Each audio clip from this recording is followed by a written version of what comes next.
Hi, everyone. Thanks for joining us for another episode of LogiKelly speaking. And super happy to have a friend of mine join us today, Nate Pike. Nate hosts his own session like this under the moniker of The Breakdown. And I was fortunate enough to join him last summer in blazing hot Edmonton. I don't know if you remember that day, but it was super hot. And I went back and watched the video. We were so red, and it was awful, but it was awesome to join you. I was very sunburned that day. So a little bit about Nate. Nate is a paramedic by trade, and he is in the city of Calgary. He is currently, I think not long ago, you announced your candidacy for, I don't know what ward it is in Ward 3. Calgary. I'm sorry. Ward 3. Ward 3. And very active in political spectrum. I enjoy lots of good online chats with Nate. And again, really fortunate to have him with us here today. And Darryl's going to walk us through some chat about municipal governance and how we think maybe we can do better. So with that, I'm going to throw it over to Darryl, and thanks for joining us, Nate. No, thanks for having me. Yeah, cool. Thanks to both of you. We're going to get right into it then. So for this episode, we're going to be talking about this idea of great governance. So essentially what that might mean, what that could look like, and maybe a little bit into the steps of how we might be able to get there. So just getting right into that big question, what do each of you think when you hear the term great governance? What does that mean to you? I'll go first because I'm the guy running for office. It means a lot of different things, but I think fundamentally what it should mean is a clear understanding of what the roles and responsibilities are of the person who is in that governance role. I was just chatting with somebody earlier tonight about how the city of Calgary functions and how it's, in a lot of ways, to me, it's no different than a board of governors. In that historically there's two types of boards of governors. So when I'm talking about boards, we can be talking about things like community associations, charitable foundations, all the way up to municipal governments. And a lot of community associations are in a position where they don't have the resources to be able to just worry about kind of the high level oversight of things. And so they're much more operational boards. And then there's the governance boards, which I think is where most municipalities, certainly municipalities with the resources of any major city like Calgary or Edmonton, that's where their responsibility is more to direct the direction that the city's going to go. One of the challenges that I think we're seeing coming to a head here in Calgary, though, because I really can't speak much about Edmonton municipal politics because I don't follow it. But I think one of the challenges that we're certainly seeing come to a head in Calgary, particularly this week, is the fact that there are certain councillors who and certain people who don't prioritize things in the way that I think people who are in governance roles should. So I'm referring to the controversy around the guidebook that we're seeing in Calgary right now. And if you are brave enough to wander into the hashtag YYCCC right now, pack a lunch and wear a helmet, because it's been incredibly toxic for the last week, 2 weeks, really. And that comes from a place where there is a fundamental drive with some people to not worry about the governance role, but rather to worry about the theatrics. And that, I think, plays to one of the biggest issues that we have with our democracy right now, is that we have people who run for office for the prestige, for the ego, for the glory, and all of that. And I think that really effective governance, those things are a result of effective governance. But when they become the primary pursuit, that's when things really get off the rails. And I think that we're seeing a working example of what that looks like here in Calgary right now. So ideally, when we talk about what makes good governance, I think it has to come from the priorities of the people in those roles. I think that all of the examples of really great governance and all of the elected officials and leaders that I look up to are people who were not concerned with advancing their own careers. They were concerned with advancing the area that they are responsible for representing. And I think that that's a big part of the conversation that we're missing, because we do have so much theater at all levels of government. And it's one of the other things, to make my answer just a little bit more long-winded. One of the other things that I think is critically important is the idea that while a board of governors or a city council, or whatever the metaphor we want to use, is ultimately responsible for setting the direction, I think that they're also ultimately responsible for making sure that they communicate what that direction is and what it's going to look like to their constituents, whatever that constituent group might be, effectively. And I think that we're seeing right now with the goat show over the guidebook is a result of ineffective communication to constituents. Because for a lot of Calgarians, what's driving the drama over the guidebook isn't the actual contents of the guidebook. It's that the first time that I heard about this thing was on the front page of the Herald this week, and the front page of the Herald said it was going to be really bad. So what's going on here?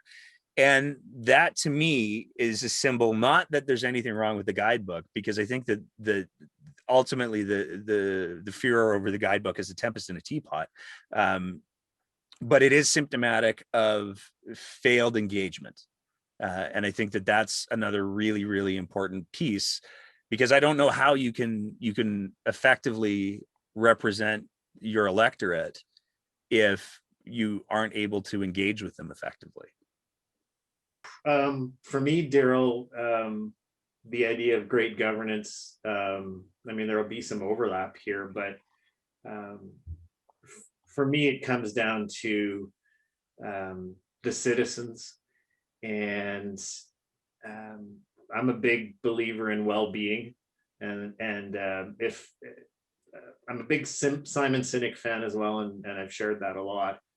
The big why for a municipality for me is that well-being. So you should be wearing on your sleeve, that desire to maximize the resources you have at your disposal. I know a municipality better than any other order of government or a community organization, so I'll use that for example.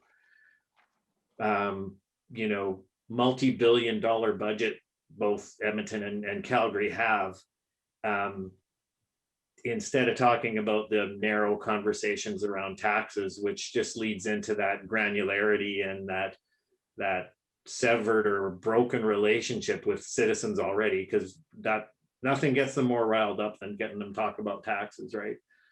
So back to great governance is just having that genuine desire to understand what it is that the citizens want to further their well-being, and demonstrate as a leader that you're taking that to heart, and you're going to maximize the value of the resources you have to produce those results, and that'll be in the area of well-being, right?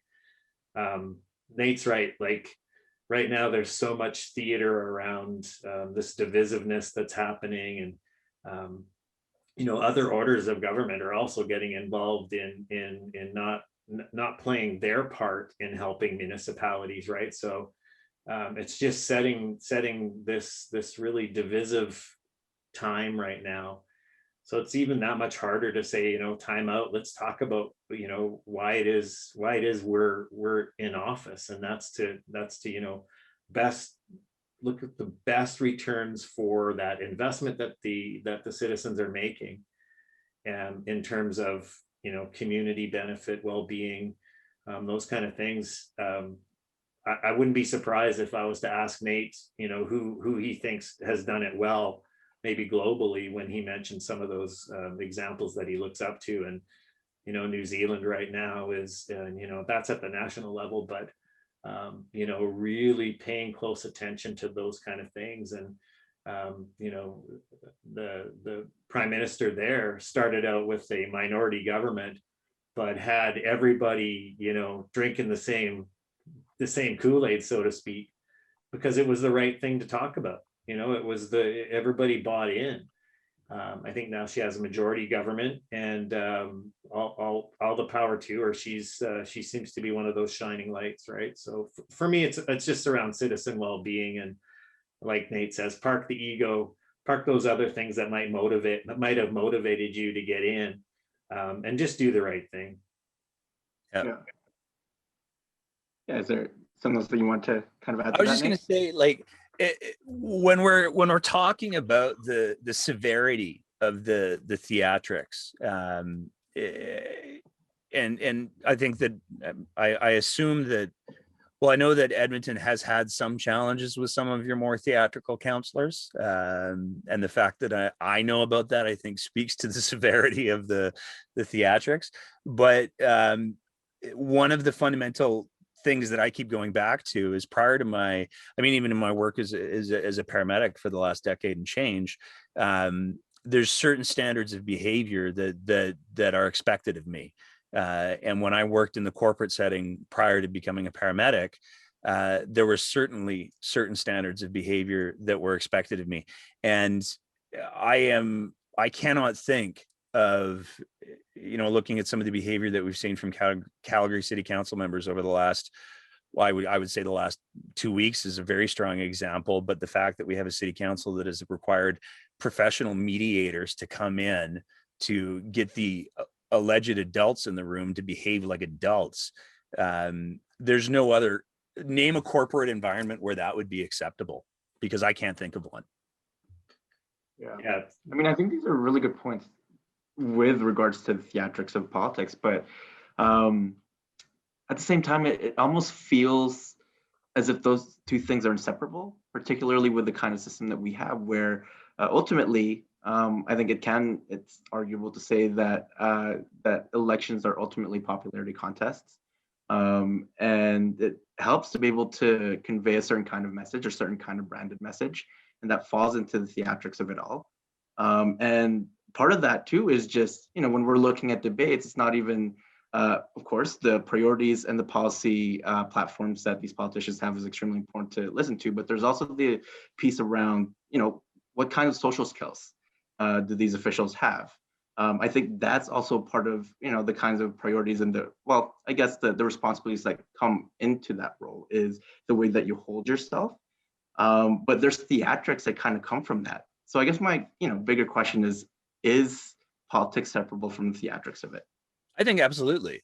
One of the big things that I think that we see is, because we have a system where I'm going to get myself into trouble here, but I'm going to do it.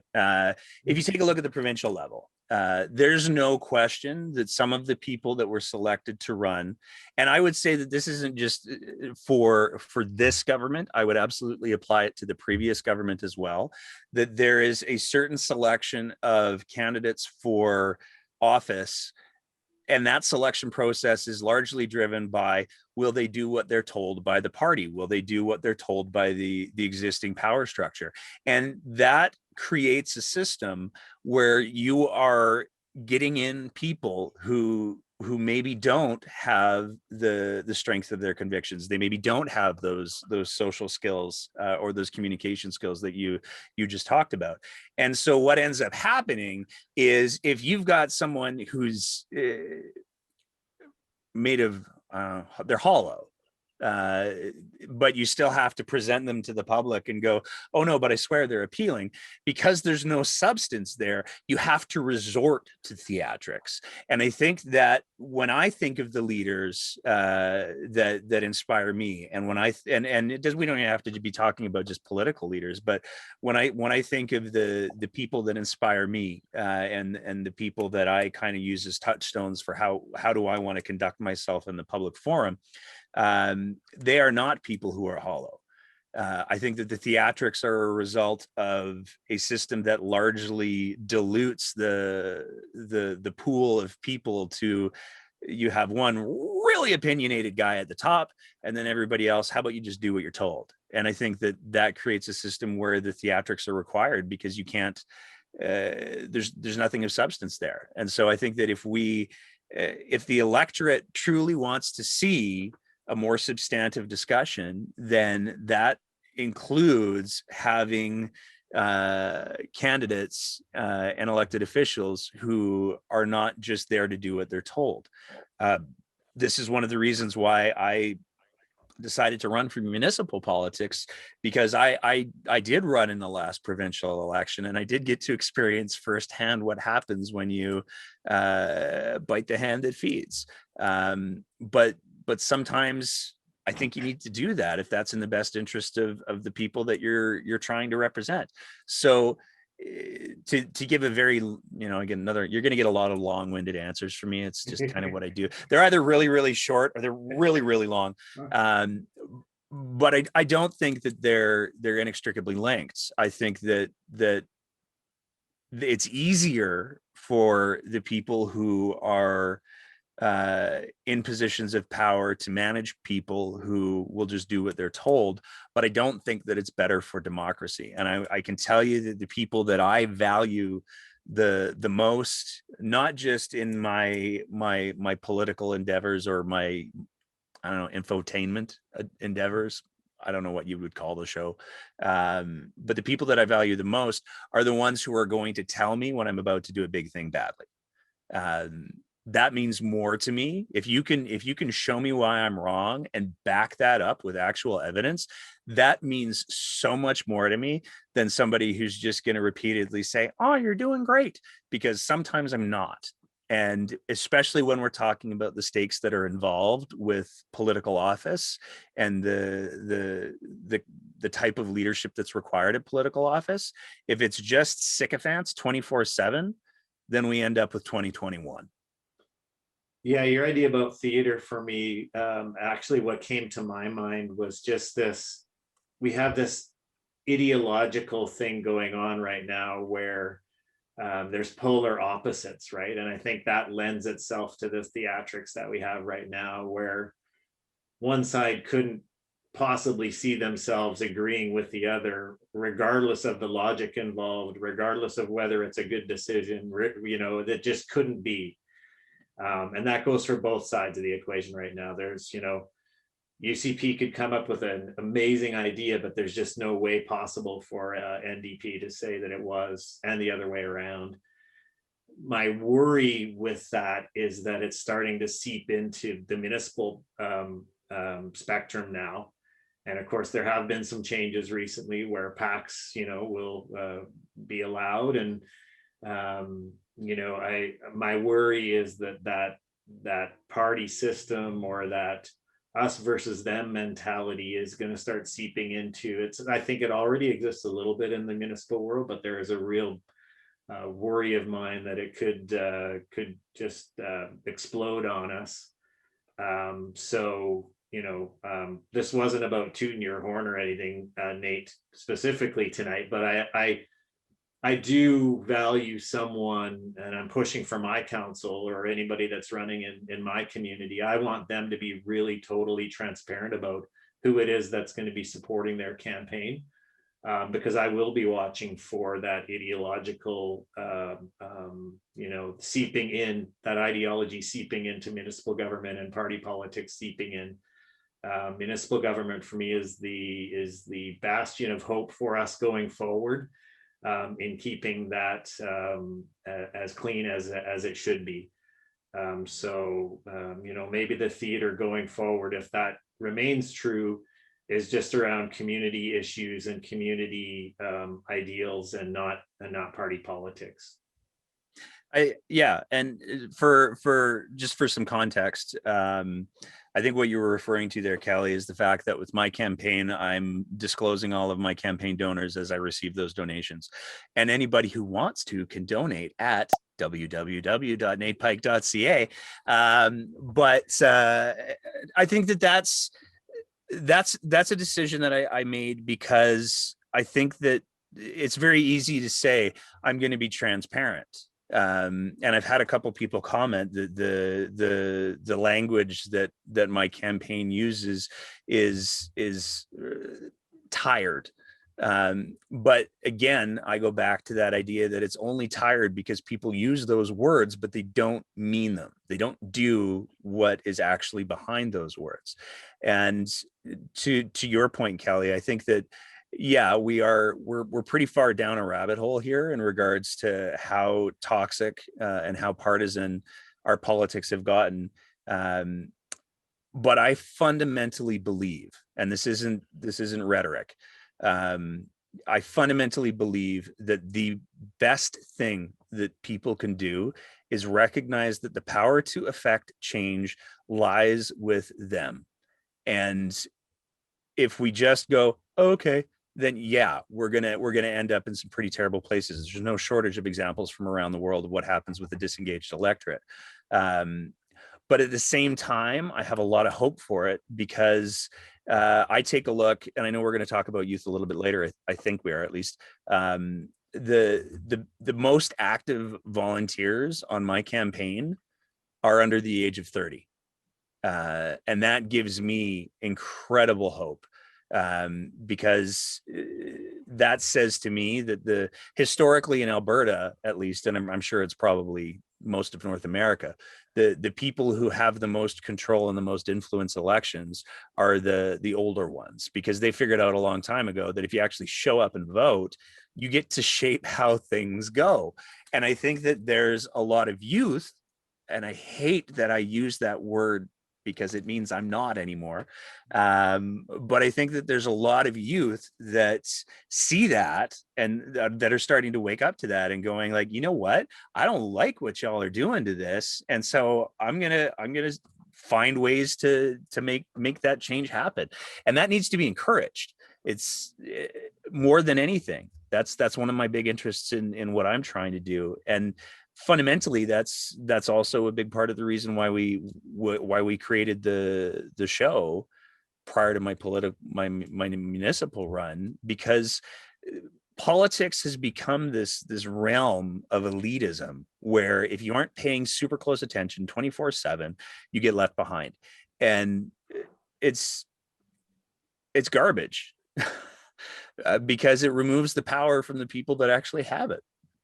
And so part of the impetus for the show was to try to make these fast moving, complex ideas a little bit more accessible. And on the show, we use whatever means are necessary as the audience, the three people that watch it know. But it really comes down to that we have to. I think that part of leadership is reminding people where the power actually is. And I think that when we start to talk about the theater, and when we start to, even I'll go back to, because I know that you have gobs of experience in the corporate world, so please tell me if I'm wrong, Kelly, but I've always found that the most effective managers, vice presidents, presidents, whatever the case may be, the most effective ones, the most inspirational ones are the ones who empower their people. And I think that if politicians and elected officials, and I think there's a difference between those two things, by the way, I think if they spent more time empowering their electorate as opposed to going, look at me, I think that we would be in a much different situation at all levels of government than we are right now. Yeah, no, just briefly, the most effective leaders that I've seen had the ability to inspire and get the most out of the people that were around them, but they started from a place of surrounding themselves with super talented people that were likely, you know what, I will be the first person to admit I had a staff of 15. And if I was the one that hired them, I wanted them to be smarter than me. I wanted them to be bringing something to the table that I didn't bring to the table. And I hired them with the specific intent that if I wasn't there, they could do my job. So, but yeah, like just drop the ego, be there for all the right reasons. If someone is going to be successful, you're the one that's putting them in that position to, find their fullest potential, and we all win in that instance, right? So, yeah. I can say for me, like, and I don't say this, this comes from a place of absolute sincerity for me. The most scary moment in my life, and I can put pins in the times that it's happened. And the thing that I fear the most is when I'm the smartest person in the room. That's no, thank you. I want to be surrounded by people that are way smarter than me always. And there's no shortage of them, which is great.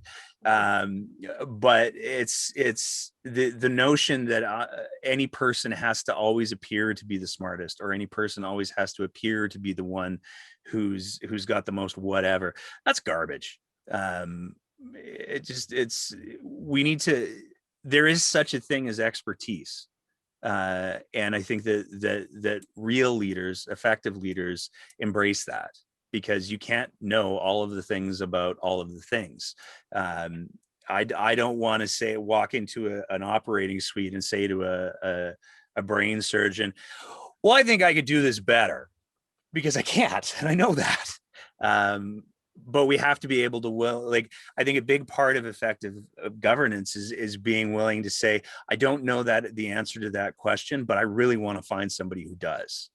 And I'm going to listen to them, and then I'll get back to you. That's not a sign of weakness to me, despite the fact that that's how many of our leaders portray things. That's a sign of strength. Yeah. There's a lot to unpack there, and like you said, we're gonna get back into the question of youth and kind of the role that they play in the contemporary context of governance. Something that I want to go back to, because I find it really fascinating thinking about this stuff, and I'm glad y'all brought it up, is what to do with polarization, and this question of ideology, and whether or not that's the kind of thing that really that fuels the polarization that we're seeing now. But yeah, I'm curious to know what your thoughts are in how governance can actually navigate polarized perspectives, particularly with how we've talked about governance, where I've heard a lot of emphasis on responsible and competent leadership, who can provide some sense of sustainable strategic actions in the long term that can really cultivate that sense of stability for your government, while also making sure that you're doing all of those things, that you're fulfilling your responsibilities for the well-being of citizens. And there's two ways that we can also think about democracy, because that's something that you brought up, Nate, and I think it's related in how we can think about polarization and governance. Is there's this idea that democracy is all about getting as many perspectives as we possibly can to the table, and then potentially finding some level of consensus or some point of agreement based on what our discussions are, or respecting the fact that there's differences and conflict in perspectives. And I think that might be where we're leaning more towards now. And I think part of that is because, the polarization, the conflict that's arising is, it's reflective of people's realities, perceived or actual realities. So, yeah, it's kind of a big question, but I'm just wondering, given the fact that polarization might reflect, the citizens' conceptions of their well-being, how does governance, who tries to cultivate some sense of stability, how do you navigate those things? I think a big part of it, and I think that we're seeing some of this play out with the response of people to the pandemic. I'll use it as an example, is the fact that we have a horrific abundance of people in leadership positions who, rather than embrace empirical evidence, would rather take positions that allow for some degree of ambiguity because it's more politically expedient. And it has, I mean, we see it all the time where there's this conflation of opinions and facts. I had a Twitter exchange with someone recently where they said, well, just be, I have my opinion, you have your opinion, and my opinion isn't less valid than yours. And if your opinion is based on false information, actually it is less valid. That's just a reality. I mean, it's the fact that we have leaders that give these arguments oxygen, I think is a big part of the problem.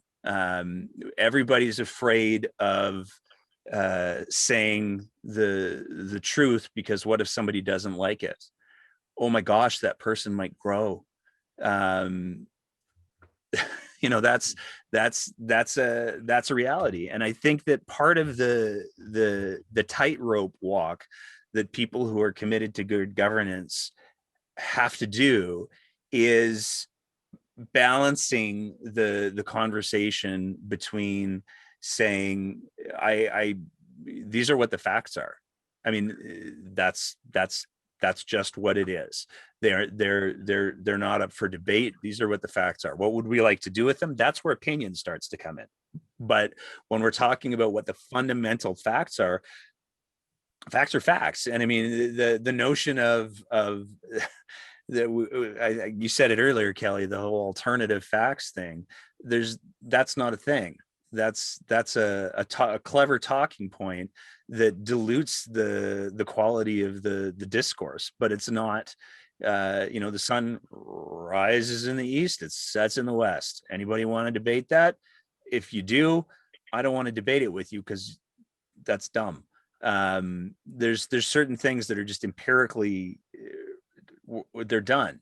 And if we have leaders that are willing to revisit and relitigate these fundamental things that we know to be true, then we set the whole conversation backward. I mean, I will go ahead and use the example of some of the language that we've seen from elected officials, where they have conflated what's going on with the COVID-19 and tried to minimize it. We have had no shortage of elected officials who have said, it's like the flu. No, it's not. And if you say that, you're lying. And that's the end of the story. And the fact that we have leaders who are comfortable saying things like that should be cause for alarm, because what it does is people look at that and they go, oh, well, so-and-so said it's just like the flu. So it must be like the flu. They said it. They're in a credible position. I mean, fundamentally, I think one of the problems that we have is because we have these hollow people occupying these positions of power, they do not hold the respect for the office that the office is due. And I miss that. I mean, there's certainly examples. I can point to examples where there are still people who in elected office who treat their position with the respect that it's due. But there's an overwhelming number that don't, and they set the tone. The fact that we have this ridiculous recall legislation that's been introduced in Alberta, it's a joke. It's performative. It's absolutely meaningless, and it's stupid. And I'll say that because if you take a look at how the legislation is formulated, it's impossible. Mhm. It's purely performative. It's done in a way to look like, look, we're holding ourselves accountable and we're being virtuous. And no, you're not. You're lying to people, and that's not okay. And I think that it's up to people to be comfortable calling it as it is. And when I'm talking about people, I'm talking about the electorate. When a politician or an elected official straight up lies or straight up manipulates the conversation to serve their own ends, that's where the electorate should be getting up and lighting their hair on fire and saying, we deserve better than this. And that's not achieved through some sort of hollow recall legislation. It's achieved by people standing up and using their voices. Because I grew up punk rock. And one of the phrases that I grew up with years ago was, they want you docile, not dead. And I think that's true. A docile electorate is easy to manage. It's easy to manipulate. And to think that for anyone to suggest that elected officials don't try and manipulate people it's naive in this day and age. Just a couple of days ago, I saw one of the highest ranking paid unelected members of the provincial government disseminating information about China in order to inflame feelings about China and their responsibilities for the coronavirus. Now, first of all, that's been disproven. So shut up with that, please. But second of all, we just saw a horrific racially motivated shooting happen in the States, and you're going to go ahead and inflame those tensions? Like, this is the kind of thing where your political loyalties should be secondary to your loyalties to humanity. And if they're not, you're doing it wrong. I don't know what I could add to that. It's raises the bar. I just think right now, for me, there's just this mentality, this win mentality that is it's so individual right now. Jason Kenney came here to unite the right and win the reins back from the evil NDP, and NDP's this, we gotta wrestle this away from evil Kenney. And I just really think for me, I'd love to see, what does the collective win look like? What if you started talking to me about what does a better Alberta look like on the other side of the next election, instead of me versus them again. Just this higher level conversation, and it's going to sound idealistic, it's going to sound airy-fairy to some, but back to your thoughts there, Nate, about you have this optimism about the next generation. I have the same optimism in that folks like, I'm the oldest one in the conversation right now. I'm super motivated by Darryl and yourself, and I've heard Gen Y and Gen Z and this active nature that they have right now, and they're engaged like I've seen at levels that I haven't seen in a while.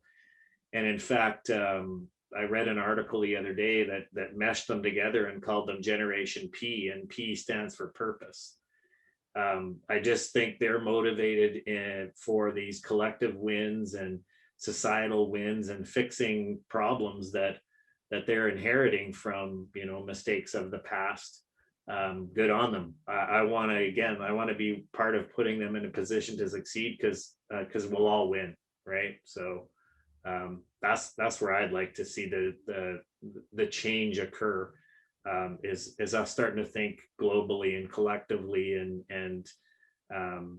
we all win. Did you want to jump on that, Nate? No, I agree with it. It's really easy to and we see it all the time, unfortunately. And I'll go back to my corporate comparison. We've seen for the last several weeks, and we certainly saw it this week, when we had our current health minister come out and talk about some of the things that we're facing as a province, rather than just say, here's what the challenges are, here's what we need to work together to overcome.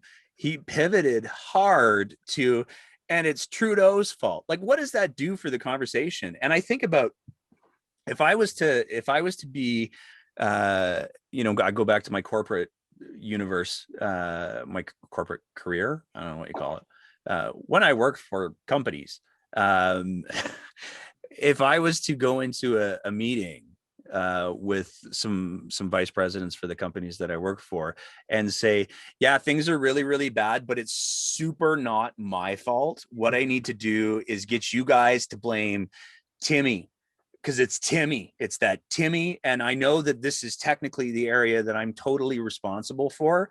But I don't want to be in trouble. So I want you to blame Timmy. It wouldn't work.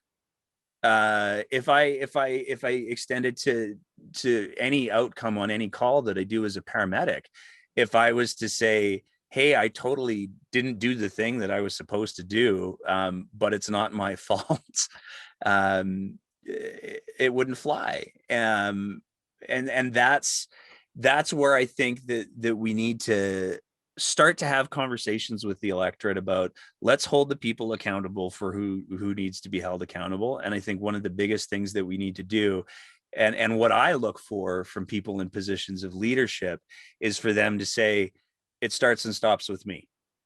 For the things that I'm responsible for, it starts and stops with me. And I will take responsibility for the things that are under my control. I will be transparent about the things that are under my control. But I don't need to talk about the federal government and their failures. To me, it is inconceivable, and I'm just going to go on a little rant here, so bear with me. You can edit it out later if you want.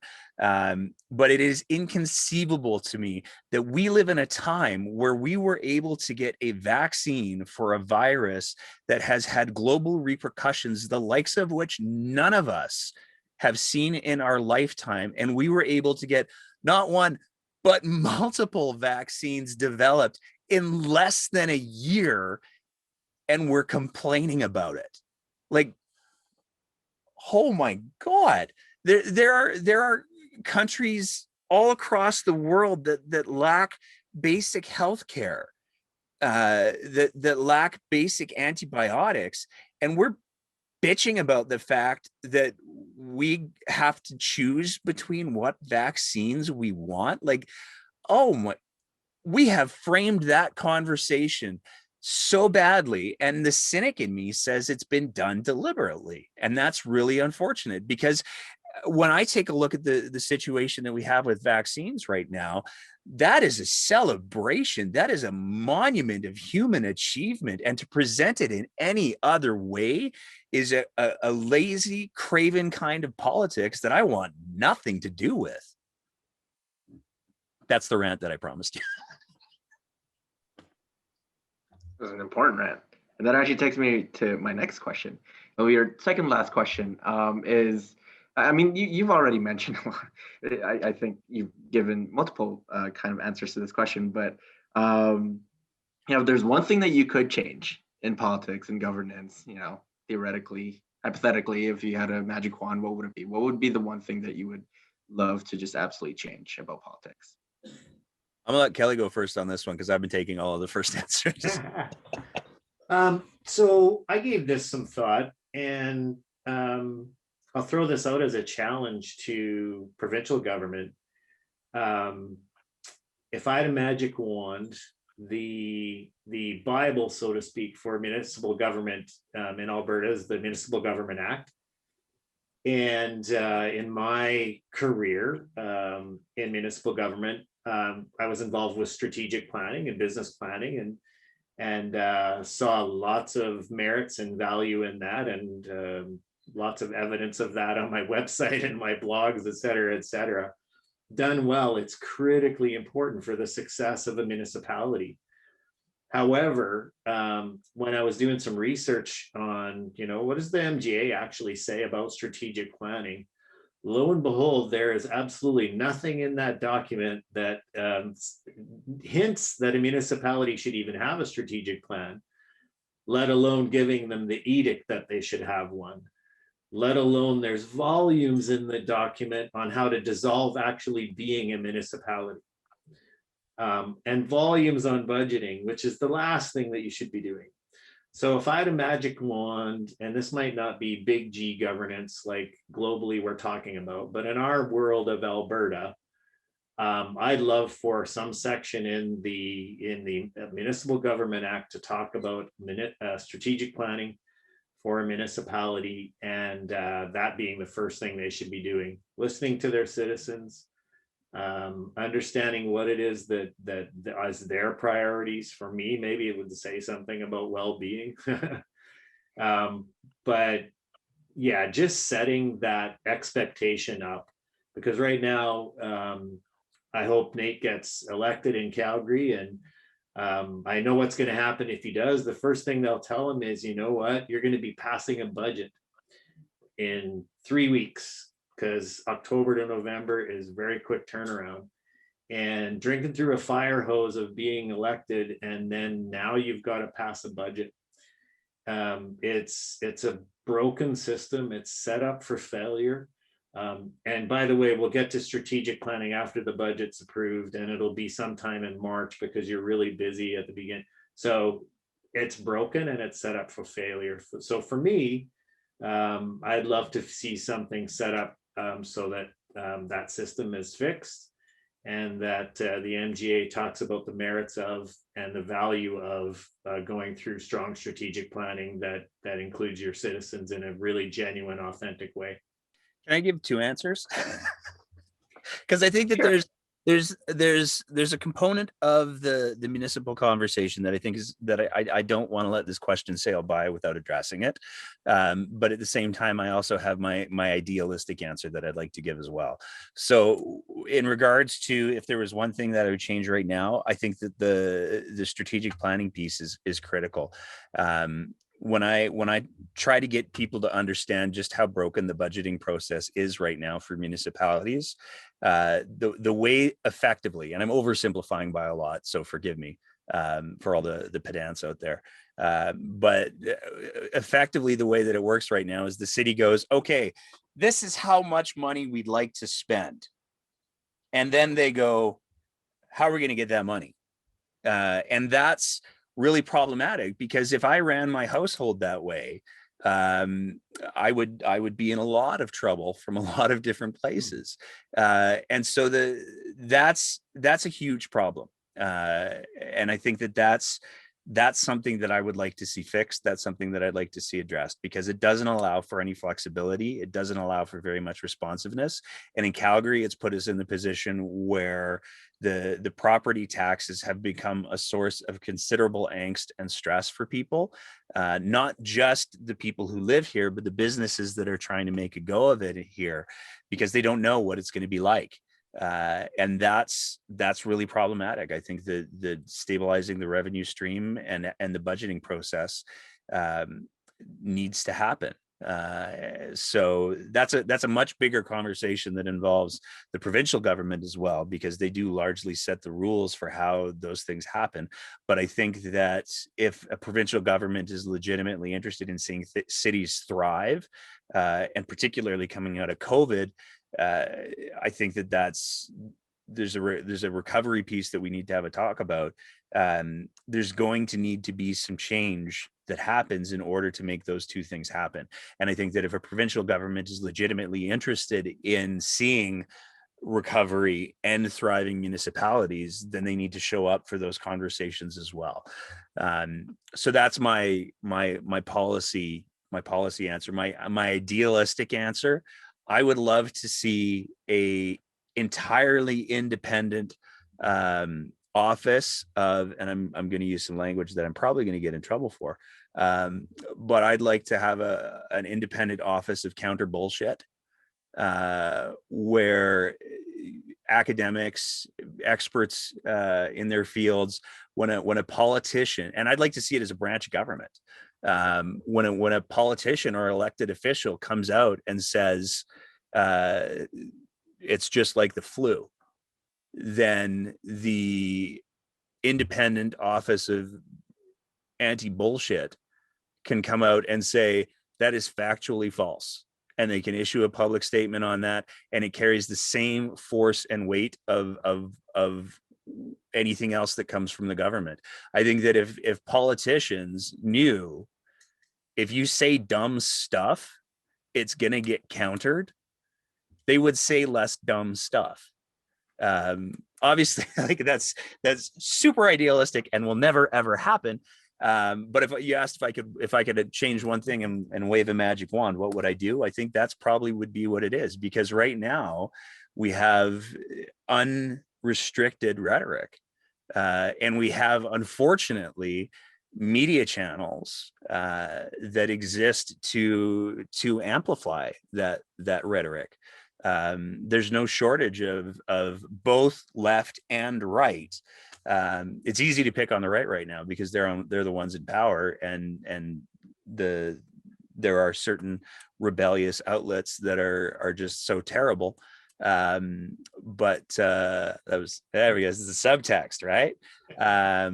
But there's equal misinformation that comes from the left as well.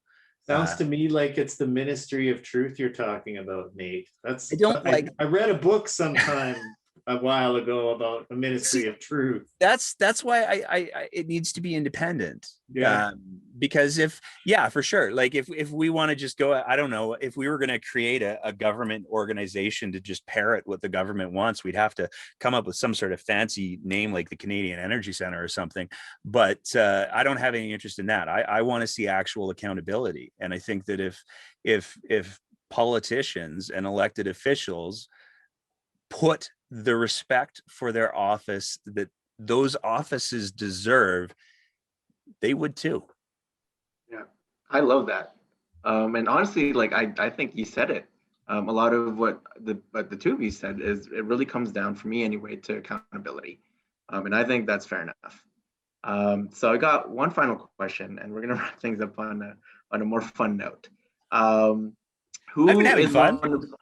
Oh, well, yes. Okay, on a more fun. Okay, yeah, fair enough. You got me.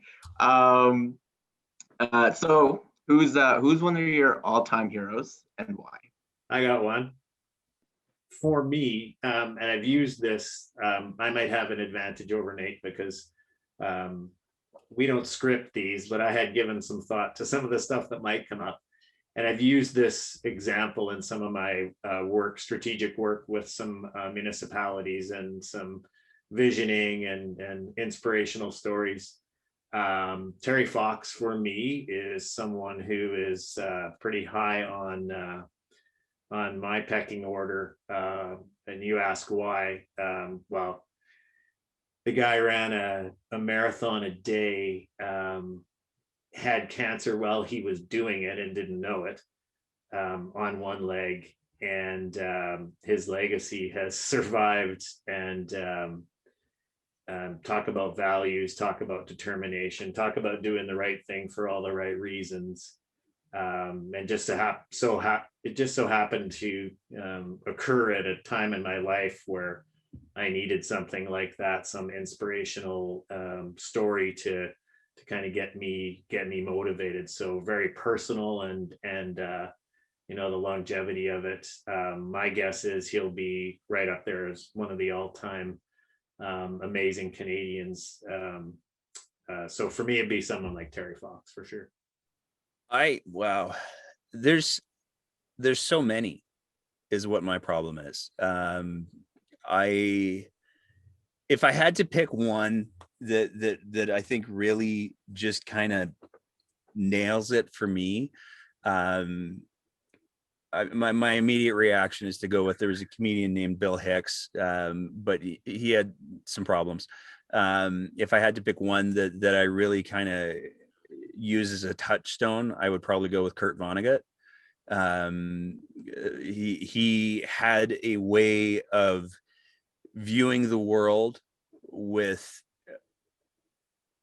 a combination of cynicism and kindness He really did, I think, fundamentally believe in, certainly in his writing, it came across that he believed in people's capacity to do incredible good, but he also fully recognized, because of his experiences in World War II, the capacity of human beings to be misled, and to allow that to put them in positions where they're capable of committing incredible evils. And I think that balanced outlook, but still persevering, I think that's I when I'm feeling, oh man, I usually pick up a Kurt Vonnegut book, because the optimism in the face of abject horror is something that I really value. And he was funny. Oh man, that guy, like, his books are funny. And if you ever get to watch like an interview with him, he's passed, unfortunately. He died quite a few years ago, which again makes me feel old. But his approach to conversation was unrelenting, but it was kind. And that's, if I was to sum him up, I cannot think of an example where Kurt Vonnegut punched down. And I think that's something that I aspire to. I get, as you've probably picked up, I get a little fired up over some things. But I work very, very hard to make sure that I'm never ever punching down. And I think that by focusing on issues, and the people, and talking about the behaviors as opposed to their value as human beings, that's how you avoid it. And I think Kurt Vonnegut did it well. I mean, I could go Bill Hicks, I could go Henry Rollins, I could give you a list of like so many inspirational people that I draw from. But if I had to pick one, I would have to say Kurt Vonnegut. Wow. I'll be honest, I don't actually know any of those folks. But that was a Like great I said, answer. I'm old. Let's turn the tables on you, Darryl. I don't know if you'd be expecting this, but I'd like to hear yours. Yeah. Tell me a bit about Sure, your hero and why. And it can't be me. Oh man. Okay, well, I gotta think about this. Sheesh, honestly, I have a few as well, but I think the one that always comes up. Oh, and Eunice is she's got a prop for me. But it's definitely this man right here, Kobe Bryant. Oh man. So growing up, I played basketball, and he was the guy. He was my Michael Jordan and this generation's LeBron James, or whoever it is for the younger folks now. And yeah, honestly, just a lot of the things that I picked up from how he played and just how he held himself in interviews, just his work ethic, just a lot of that, the sense of character that he had. That was something that really resonated with me. And I can't even begin to express how sad I was. And like, it felt like I literally lost something. Like that was a part of me when he passed 2020, last year now. Lakers fan right here. I was also pretty choked up, my friend. Oh, great. Yes. Yeah, no, Laker fan. They were the first team that I ever watched back when I was like 8-9 years old, when I first started getting into basketball. And that was around like 2001, just to age myself a bit. But yeah, they were the team, and Kobe was the guy. So yeah, that's Kobe. Kobe definitely is all time for me. I'd be remiss if I never shared it. Just briefly, another couple. They're on my right shoulder.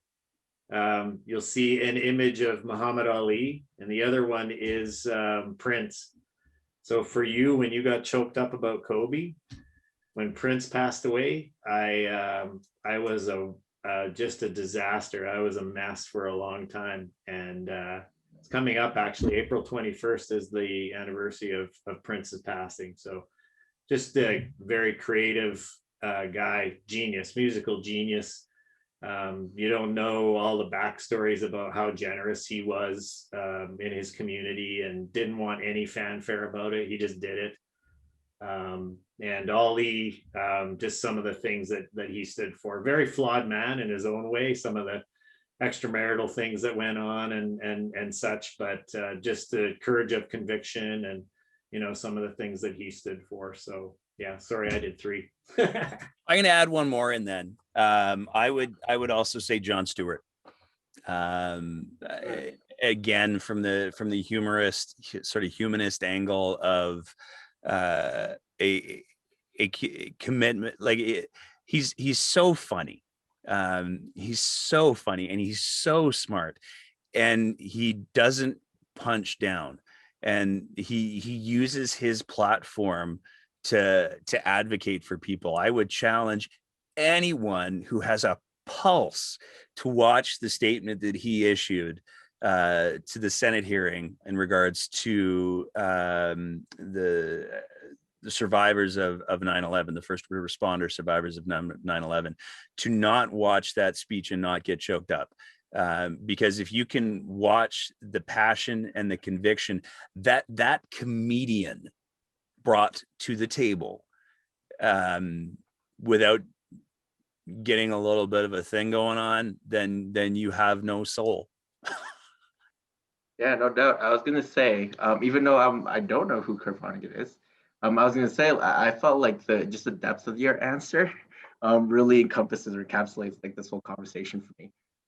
So yeah, thank you both for having this really deep and for me like super nuanced. And I learned a lot just from listening to you both. This is one of those cases where I felt like I wish I was just more of an observer and just was just listening to you. Continually, you say it ranting, but I felt like it was great to have those ideas out there and be expressed here. Well, thank you. And yeah, I want to say before I get cut off, which is probably due to happen any second now. But I want to say a thank you to Kelly for the invitation on this, but more so, I want to say thank you to Darryl, and I believe the name of the shadow that's occasionally moving in the background is Eunice. There is nothing that gives me more hope for the future of this province and this country and this ridiculous species that we are than seeing young people. It just hurts to say it. But seeing people younger than me, maybe that's how I'm going to say it from now on, engaged and passionate and involved. That is so awesome, and it's so important. And holy hell, do we need more of it? So props to you, man, and to Eunice. Hi, Eunice.